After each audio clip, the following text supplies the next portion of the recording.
आज 36 कौम का मेला है और मेरे साथ जो कांग्रेस आला कमान ने नाइंसाफ़ी की है, जिस रूप में मेरा टिकट काटा, पूरे पाली जिले की 6 विधानसभा क्षेत्रों में 2018 में सबसे कम मतों से मैं हारा और मेरे से कमज़ोर अनेक व्यक्तियों को टिकट पार्टी ने दिए हैं। तो मेरा किस आधार पर टिकट काटा? सर्वे में मेरा नाम शानदार था, धरातल पर ग्राउंड लेवल पर मेरा काम बहुत ही सटीक था। मेरा घर, मेरा परिवार रात दिन 36 कौम के आम आवाम की सेवा में, उनके कामकाज में, कहीं भी गरीब के तकलीफ हो गई तो ढाल बनकर उनकी मदद में मैंने कई कोर कसर नहीं छोड़ी। और पूरा इलाका जानता है कि मैंने जो है हमेशा कांग्रेस परिवार के साथ रहकर, पिछली बार 2008 में मैं जब निर्दलीय चुनाव जीता तब भी मैं कांग्रेस पार्टी के साथ रहा। 2003 में मेरा टिकट काटा गया तो तब भी मैं 1100 वोट से निर्दलीय में हारा और कांग्रेस नंबर 3 पर रही। 8 में भी मेरा टिकट काटा, कांग्रेस नंबर 3 पर रही और मैं चुनाव जीता। तो मेरी ताकत निर्दलीय, मेरी जात के यहाँ 20-25 हज़ार वोट है और 3.25 लाख की कॉन्स्टिट्यूंसी है, उसमें मेरे हर जात पात के वोट मुझे मिलते हैं। आज जैतारण में जो कांग्रेस पार्टी ने फैसला किया है, जो भारतीय जनता पार्टी के नेता को कांग्रेस का तिरंगा थमा दिया, मुझे इस बात का बहुत दुख है, बेहद दुख है। और पूरी ताकत दमखम के साथ लोगों ने मुझे कहा कि आपको चुनाव लड़ना चाहिए और मैंने मना किया था, मैं चुनाव नहीं लड़ूंगा, लेकिन आम आवाम के आदेश के अनुसार मैं ये चुनाव लड़ रहा हूँ और इस रूप में आज नामांकन दाखिल करूँगा। और इलाके के अंदर मेरा बहुत बढ़िया माहौल है। सभी मैं एक जाति का नेता नहीं हूँ, मैं 36 कौम के आम आवाम का एक पार्टी का छोटा कार्यकर्ता हूँ और 36 कौम का मुझे हमेशा आशीर्वाद मिलता रहा है। किशोर चौधरी के लेकर कल भी आपसे बात की थी हमने, आपके जाट समाज से जो आपको समर्थन मिला था और जाट समाज से ही किशोर चौधरी आते हैं और ब्लॉक कांग्रेस के अध्यक्ष, क्या कहना चाहोगे? देखिए सुनिए, मैं कोई जाति पाति की राजनीति नहीं करता हूँ। नंबर 1, जाट समाज कल सारे इकट्ठे हुए और उन्होंने मुझे आशीर्वाद दिया, वो उनका बड़प्पन है। और मुझे कल बावरी समाज ने भी दिया, कल आप देखोगे आप सरगर समाज भी मुझे समर्थन देगा, आप कल देखोगे काटा समाज का आशीर्वाद मिलेगा, कल आप देखोगे आप राव समाज के लोगों में भी मेरा आशीर्वाद है। चाहे आपकी गुजर समाज हो, चाहे रेबरी समाज हो, हर जाति पाति, चाहे आपकी छोटी से छोटी जाति है, हर जाति में दिलीप चौधरी दिलों में कहीं कहीं बैठा है। वापस में अगर सिंबल पर बात करूं तो आपको क्या आवश्यकता लगी या आप स्वेच्छा से आपने ये सिंबल चुना? देखिए कि मैं आपको निवेदन कर रहा हूँ कि मैं 36 कौम परिवार का व्यक्ति हूँ और जैसा कार्यकर्ता कहते वैसा दिलीप चौधरी, मैं मेरे मन से कुछ नहीं कहता। लोगों ने कहा कि अब पार्टी ने लगातार आपके साथ ही नाइंसाफ़ी करते रहते हैं, तो इस रूप में चाहे दलित हो, मुस्लिम हो, आपके किसान हो, 36 कौम परिवार हो, सबके आदेशानुसार हमने ये फैसला लिया।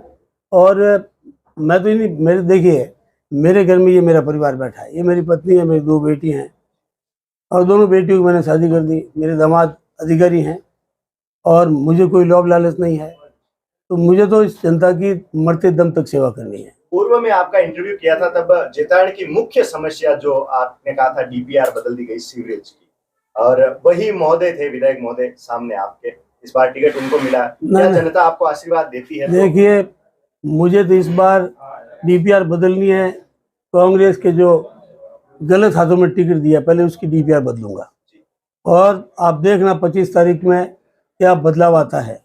आज जैतारण विधानसभा का बच्चा कांग्रेस परिवार का, उसके दिलों में दुख है इस बात का कि दिलीप चौधरी के साथ नाइंसाफ़ी हुई है। जो व्यक्ति रात दिन आम आवाम की सेवा में जुटा रहा, किस आधार पर आपने टिकट काट दिया? किस आधार पर? क्या मूल्यांकन है आपका, क्या आंकलन है? आप धरातल पे आप देखते ही नहीं है। जिस व्यक्ति ने कभी कांग्रेस को, यही सुरेंद्र गोयल कहते थे कि कांग्रेस को वोट देंगे तो हम काने हो जाएंगे, आज कांग्रेस के झंडा लेके घूम रहे हैं।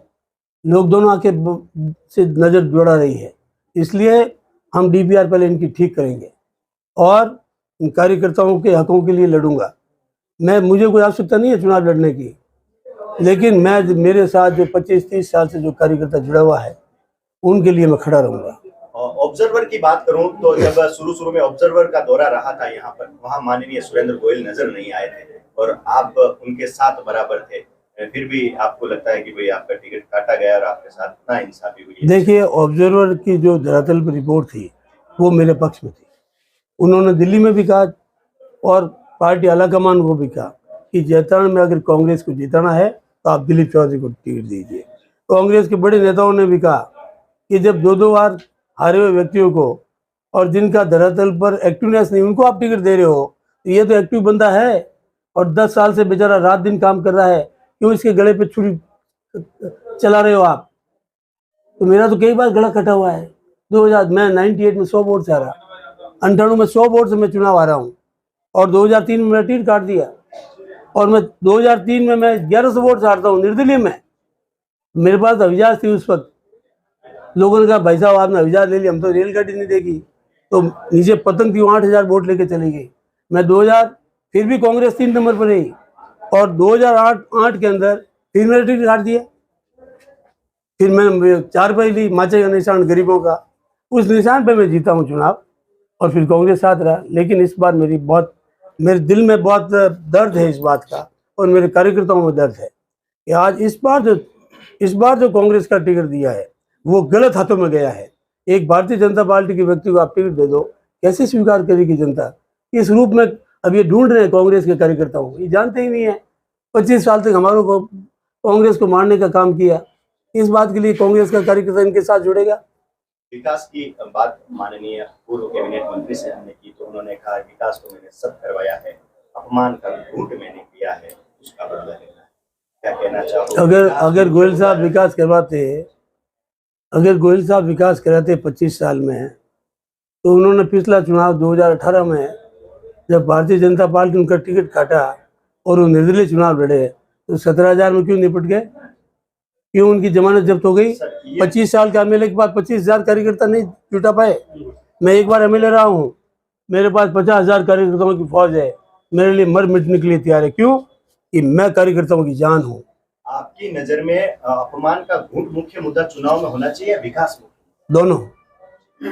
देखिए, विकास में तो मेरा हाथ जमा हुआ है और मैं पूरे इलाके के लोगों को आपके माध्यम से कहना चाहता हूँ कि विकास ताकत से करूँगा और इस बार लोगों को महसूस करूँगा कि 36 कौम के गरीबों का नेता इस बार चुन के आया है और गरीबों के हितों की रक्षा के लिए पूरे सर्वत्र दमखम के साथ, चाहे सड़कों का मामला हो, चाहे अस्पताल का मामला हो, चाहे डेवलपमेंट का मामला हो, ये तो मुझे करना ही है। लेकिन मेरे 2 संकल्प और भी है। मैंने 2 संकल्प और भी लिए हैं जो पिछले 2 साल से मैं गांव-गांव में कह रहा हूँ। मेरा पहला संकल्प होगा चुनाव जीतने के बाद इस इलाके के बेरोजगार नौजवानों को जो योग्यताधारी है और बेरोजगारी के कगार पर बैठे हैं, हम उनके लिए पूरी ताकत से उनके रोजगार के लिए काम करेंगे। बड़े बड़े कारखाने हैं, बातचीत के माध्यम से मानेंगे तो उस रूप में बात करेंगे, अगर उस रूप में अगर कोई नाइंसाफी करेंगे तो दूसरा रास्ता अख्तियार करेंगे। लेकिन बेरोजगार के हकों की लड़ाई के लिए दिलीप चौधरी जी जान लगा देगा। नंबर 2, इस इलाके में हमने संकल्प लिया है, यहाँ की हमारी जो सबसे बड़ी दिक्कत है गौ माता की। आज मैं एरिया में निकलता हूँ, कई वर्षों से देखता हूँ, मेरा दिल बहुत ही दुखी होता है कि जब हमारी गौ माता सड़कों पर भूखी प्यासी बैठी नज़र आती है, वो केवल जिंदा नज़र आती है, पेट में ना तो पानी है, न चारा है, न कोई भोजन है। आज गाय कोई इस खेत में जाती है तो लोग ठोक के भगा देते हैं, इधर जाती है तो ठोक के भगा देते हैं। आज गायों के लिए सड़कों पर बैठने के अलावा कोई स्थान बचा ही नहीं है। तो मैं आपके चैनल के माध्यम से ये पूरे इलाके के लोगों को कहना चाहता हूँ कि दिलीप चौधरी शपथ लेते ही गौ माता की रक्षा के लिए पूरी दमखम के साथ काम करेगा और ये गाय जो है हमारी गौ माता सड़कों पर बैठी नजर नहीं आएगी, उनको सही जगह बैठाने का काम करूँगा। मिसेस चौधरी, आपसे सवाल है कि चौधरी साहब काफी समय से चुनाव लड़ते आ रहे हैं, संघर्ष कर रहे हैं, आपका सहयोग रहा तभी ऐसा करते आ रहे हैं, इस बार क्या सहयोग है?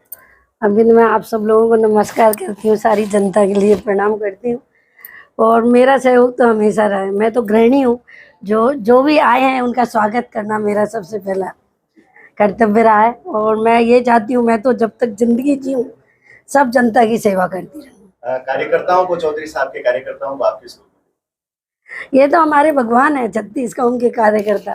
आज उनकी बदौलत ही तो हम यहाँ बैठे हैं। आज वो नहीं होते तो हमारी हिम्मत कहाँ होती। आज उनसे हमारी हिम्मत है। और कोई जनता को अपना मैसेज चौधरी परिवार की ओर से? मैं तो यही कहना चाहती हूँ कि जैसे इन्होंने सेवा की है और आप सब इनको अपना आशीर्वाद दें और जिता के लाएं, जिससे जैतारण की विकास हो और अच्छे अच्छे कार्य हो। और मेरा घर हमेशा आपके लिए खुला रहेगा जब तक मेरी जिंदगी है, जब तक मैं सेवा करूँगी। सर चौधरी साहब, आपकी तरफ से कोई मैसेज? बस मैं तो पूरे विधानसभा क्षेत्र की आम आवाम से यही निवेदन करूंगा कि 25 तारीख को मतदान है और 25 साल तक मेरी सेवा सबके सामने है। इस बार मुझे आशीर्वाद देकर विजय दिलाएं तो आने वाले 5 साल तक मैं इलाके की सेवा में और इस प्रजा को अपने माता पिता के रूप में देखकर इनकी सेवा में कहीं कोर कसर नहीं छोड़ूंगा। और इस बार मेरी बहुत दमखम से इच्छा है कि कई सपने मेरे दिल में इस इलाके के विकास के जो एक बार मैं एमएलए रहते हुए पूरा नहीं कर पाया। हमने तो कई बड़े से बड़े काम किए। मैं एक बार एमएलए रहा, लेकिन एक बार एमएलए रहते हुए भी कोई गांव ढाणी बाड़िया नहीं है जहाँ मेरा विकास वहाँ मौजूद नहीं है। और बड़े बड़े काम किए मैंने, चाहे चिकित्सा क्षेत्र हो, चाहे आपके सड़कों का हो, चाहे अस्पतालों का हो, चाहे स्कूलों का हो।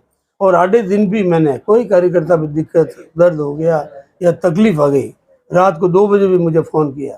तो राजस्थान में मैं एक ऐसा नेता हूँ जो हमेशा मेरा फ़ोन हाथ में रहता है, चाहे वो कार्यकर्ताओं का काम जो है अटक जाता है तो निकालता हूँ। तो वो लोगों के दिलों में मेरी प्रति भावना है।